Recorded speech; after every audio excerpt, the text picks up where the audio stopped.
Hello champions, welcome to our channel Computorial in. I hope everyone is doing well. Today we've come up with a new series of science. ये series आपके लिए नई होने वाली है, ये subject भी इस चैनल पर आपके लिए नया होने वाला है। इस सीरीज़ में जो आपके टर्म 1 के 7 चैप्टर्स डिसाइडेड हैं, हम उसके सारे MCQs को डिस्कस करेंगे।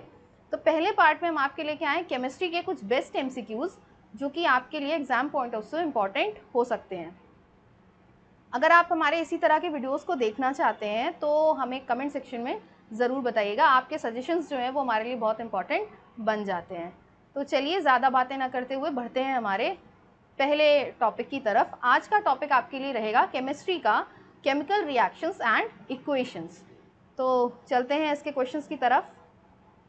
This is our first question, what happens when dilute hydrochloric acid is added to iron filings, tick the correct answer. तो यहाँ पे आपका क्वेश्चन पूछ रहा है कि जब आप HCl को, हाइड्रोक्लोरिक एसिड को, उसमें आयरन फिलिंग्स को ऐड करते हैं तो क्या होता है। तो hydrogen gas and iron chloride are produced. The second option is chlorine gas and iron hydroxide are produced. No reactions take place and iron and salt water are produced. तो यहाँ पे हम इस क्वेश्चन को समझेंगे रिएक्शन के through. यहाँ पे जो आपकी आयरन फिलिंग्स हैं और ये आपका हाइड्रोक्लोरिक एसिड है। जब आप आयरन फिलिंग्स को HCl में मिलाते हैं तो क्या होता है, आपकी FeCl2 जिसे हम बोलते हैं फेरस क्लोराइड,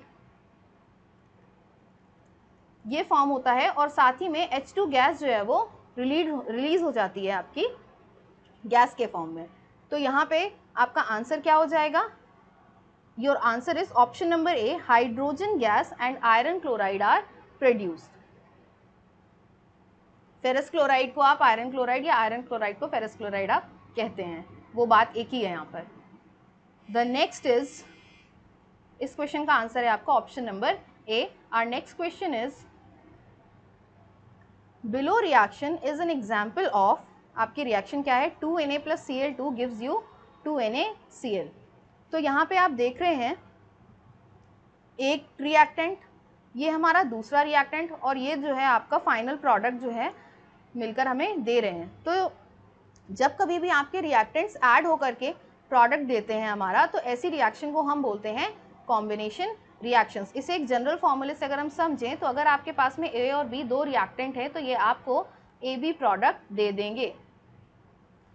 तो इस क्वेश्चन का आंसर हो जाएगा आपके पास में कॉम्बिनेशन रिएक्शन। पर यहाँ पे हम अपने बाकी ऑप्शंस को भी डिस्कस करेंगे।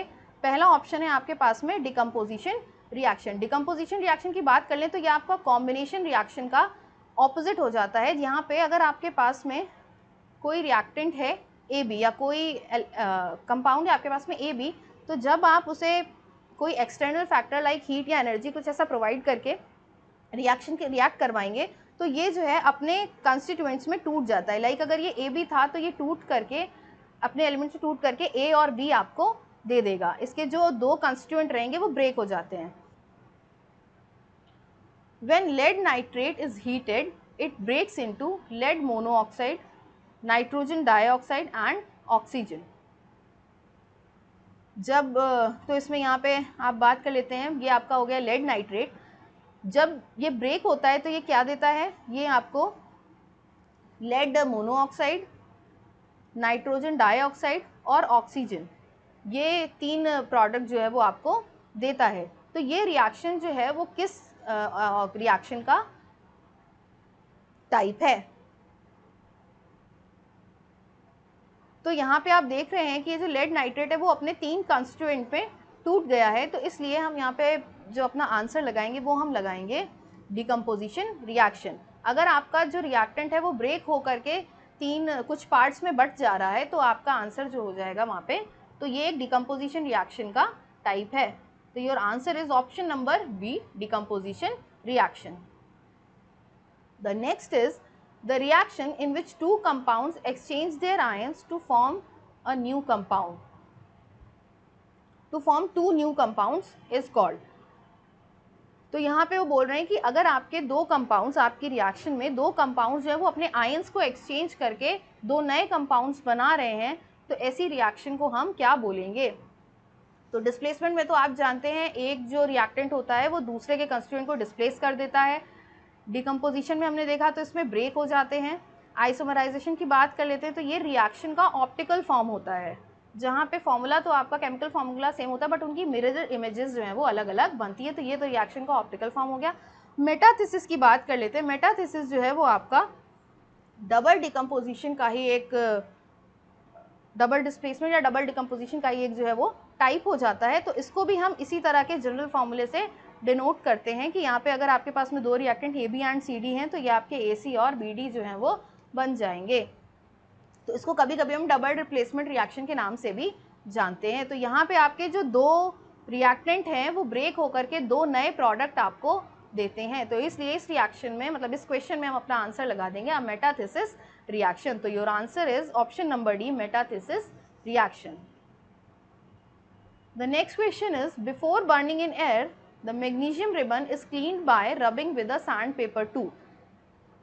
यहाँ पे ये आपसे पूछ रहे हैं कि मैग्नीशियम रिबन को सैंड पेपर से क्लीन क्यों किया जाता है before burning in the air. तो मैं यहाँ पे आपको बता दूँ कि मैग्नीशियम जो है वो हाईली रिएक्टिव मेटल होता है और एयर में एक्सपोज होने के बाद में ये मैग्नीशियम ऑक्साइड की इसके ऊपर सरफेस पे एक लेयर बन जाती है, इसलिए इसको जो है सैंड पेपर से रब किया जाता है बिफोर बर्निंग। बर्निंग से पहले इसमें जो है नॉर्मल एयर में इसमें मैग्नीशियम ऑक्साइड की लेयर रहती है और बर्निंग के बाद में ये आपका कार्बोनेट बनाता है, इसलिए आप कंफ्यूज मत होइएगा। बर्निंग से पहले दे रखा है तो इसलिए इसमें मैग्नीशियम ऑक्साइड की लेयर बनती है, जिसको रिमूव करने के लिए सैंड पेपर इस पर रब किया जाता है। बर्निंग के बाद में आपका कार्बोनेट बना देता है। तो इस क्वेश्चन का आंसर आपके पास में हो जाएगा option number B, remove the layer of magnesium oxide from the ribbon surface. Okay, the next question is, in a chemical reaction between sulfuric acid and barium chloride solution, the white precipitate formed are of। आप जानते हैं कई सारी reactions में हमारे पास में जो भी लेफ्ट सॉल्ट बचता है वो प्रेसिपिटेटेड फॉर्म में बचता है। यहाँ पे उसी की बात हो रही है कि जब आप सल्फ्यूरिक एसिड और बेरियम क्लोराइड की रिएक्शन करवाते हैं तो प्रेसिपिटेट जो बनता है वो किस उसका एलिमेंट का बनता है। तो यहाँ पे आपके पास में ऑप्शंस हैं hydrochloric acid, barium sulphate, chlorine और सल्फर। तो इसको रिएक्शन से समझते हैं। अगर आपने बेरियम क्लोराइड में सल्फ्यूरिक एसिड को रिएक्ट करवा दिया तो ये क्या होगा, ये ब्रेक हो जाएंगे। ये बेरियम जो है वो सल्फेट के साथ में रिएक्ट करके आपका बना देगा बेरियम सल्फेट, और यहाँ पे जो हाइड्रोजन है और क्लोरीन है आपकी, ये आपका रिएक्ट होकर के बना देंगे HCl। तो यहाँ पे जो PPT आपका बनेगा वो बनेगा बेरियम सल्फेट का। तो इस क्वेश्चन का आंसर हो जाएगा option number B, barium sulphate. तो इस रिएक्शन में आप देखिए बेरियम आपका जो है वो सल्फर के साथ में मिलके BaSO4 का PPT दे रहा है और जो हाइड्रोजन है वो क्लोरीन के साथ में मिलके 2HCl प्रोवाइड हमें कर रहा है। ओके, तो our next question is, the respiration process during which glucose undergoes slow combustion by combining with oxygen in the cells of our body to produce energy. तो आप जानते हैं कि यहाँ पे एनर्जी इन्वॉल्व रहती है रिएक्शन में। तो एनर्जी के बेसिस पे हम हमारी रिएक्शंस को दो पार्ट में डिवाइड करते हैं, एक्सोथर्मिक एंड एंडोथर्मिक। एंडोथर्मिक में आपकी जो एनर्जी होती है वो अब्जॉर्व होती है और एक्सोथर्मिक में आपकी एनर्जी है वो रिलीज होती है।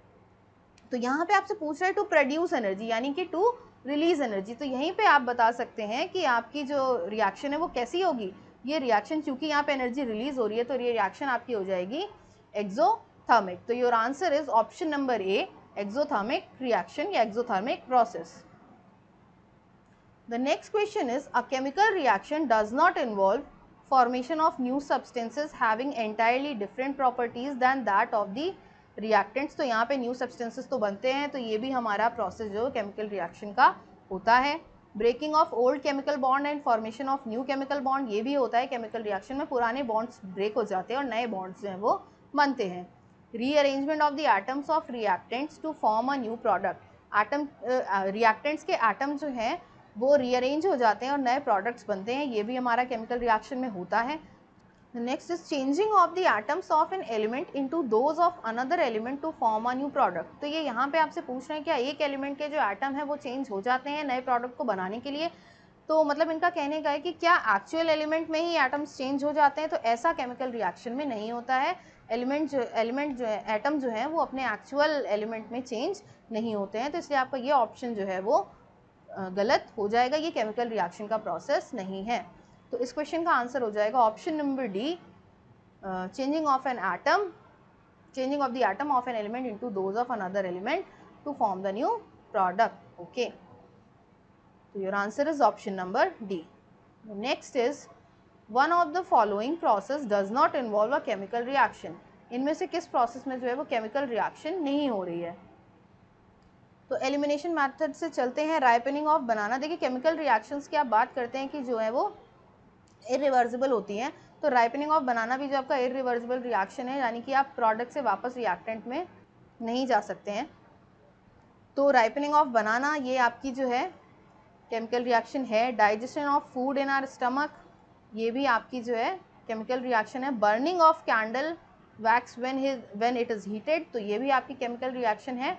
मेल्टिंग ऑफ कैंडल, कैंडल का बर्न होना केमिकल रिएक्शन है, पर कैंडल का मेल्ट होना जो है वो यहाँ पे केमिकल रिएक्शन नहीं है। तो आपका आंसर हो जाएगा ऑप्शन नंबर ए, क्योंकि मेल्टिंग से आप जो है वो इनिशियल स्टेट पे वापस आ सकते हैं, बर्निंग से वापस नहीं आ सकते हैं। तो your answer is option number A, melting of candle is not a chemical reaction. Which of the following reaction involves the combination of two elements, जैसा कि हमने बात की थी कि जब हमारे जो रिएक्टेंट्स हैं वो कंबाइन होकर के नया प्रोडक्ट देते हैं तो वो कॉम्बिनेशन रिएक्शन होती है। तो CaO plus CO2 gives you CaCO3। तो यहाँ पे आप देख रहे हैं कि यहाँ पे जो है दो कंपाउंड्स जो है वो आपके कंबाइन हो रहे हैं, पर यहाँ पे बात हो रही है दो एलिमेंट्स की। एलिमेंट्स जो है वो इंडिविजुअल होते हैं और कंपाउंड जो है वो दो एलिमेंट्स को मिलाने के बाद में बनते हैं। तो यहाँ पे आप देख रहे हैं कि ये CaO और CO2 की बात कर लें, ये भी कैल्शियम और ऑक्सीजन, ये कार्बन और ऑक्सीजन इनसे मिलकर बने हैं। इसी तरह से यहाँ पे बात कर लेते हैं तो SO2 सल्फ़र और ऑक्सीजन का मिक्सचर है। यहाँ पे NH3 और HCl की बात कर लेते हैं तो ये भी आपका कंपाउंड से मिलकर के बन रहा है। इसलिए और यहाँ पे आपसे पूछा गया है एलिमेंट्स जहाँ पे कंबाइन हो रहे हैं, तो एलिमेंट्स यहाँ पे आपको दिख रहे हैं सोडियम एंड ऑक्सीजन, ये जो हैं दो एलिमेंट्स हैं जो कंबाइंड होकर के नया जो है प्रोडक्ट आपको दे रहे हैं। इसलिए इस क्वेश्चन का आंसर हो जाएगा ऑप्शन नंबर बी, जहाँ पे एलिमेंट्स आपके कंबाइन हो रहे हैं। 4Na + O2 gives you 2Na2O। तो your answer is option number B, which is a combination of two elements. Okay, the next question is which of the following is a displacement reaction? Displacement reaction में हम जानते थे कि जो हमारा एक reactant होता था वो दूसरे के कंस्टिट्यूएंट को रिप्लेस कर देता है।